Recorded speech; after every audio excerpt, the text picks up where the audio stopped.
Paris.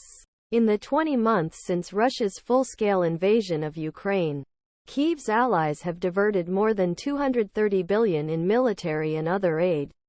There is zero chance that Kiev will receive anything close to this amount in the next 20 months. Make sense of the news quickly with ArrowRight. Opinions Daily. And if Donald Trump returns to the White House, the sums will likely shrink even further. This grim mathematics, along with the U.S. political calendar, has prompted anxious Western leaders to begin devising strategies to protect Ukraine from Trump's relentless onslaught of President Vladimir Putin.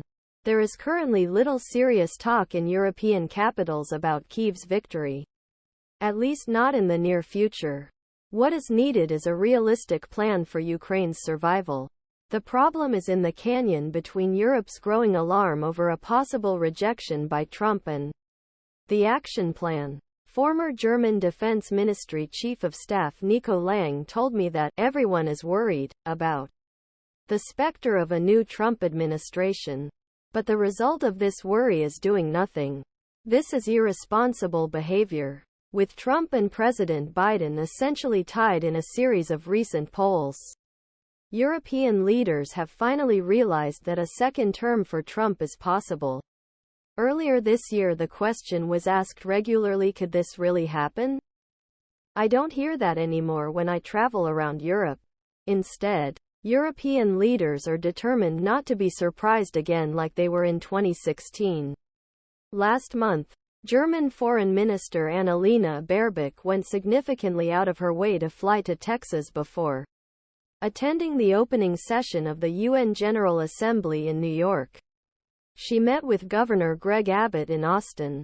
It was a rare tête-à-tête between the environmental stalwart of the European Green Party and a climate change-denying GOP ambassador.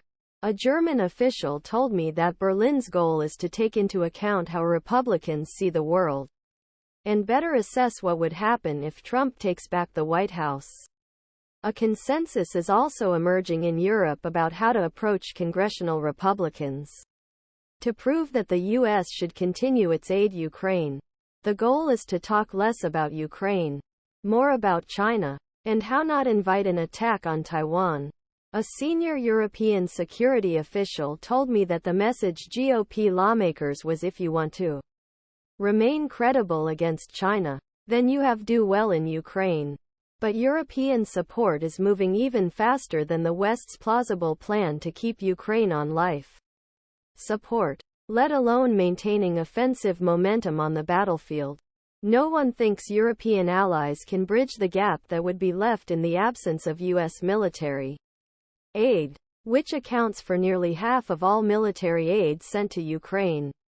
But even the optimistic scenario of Washington continuing aid after the 2024 presidential election, albeit at a much lower level, could pose a serious threat to Ukraine. Putin was exaggerating when he recently said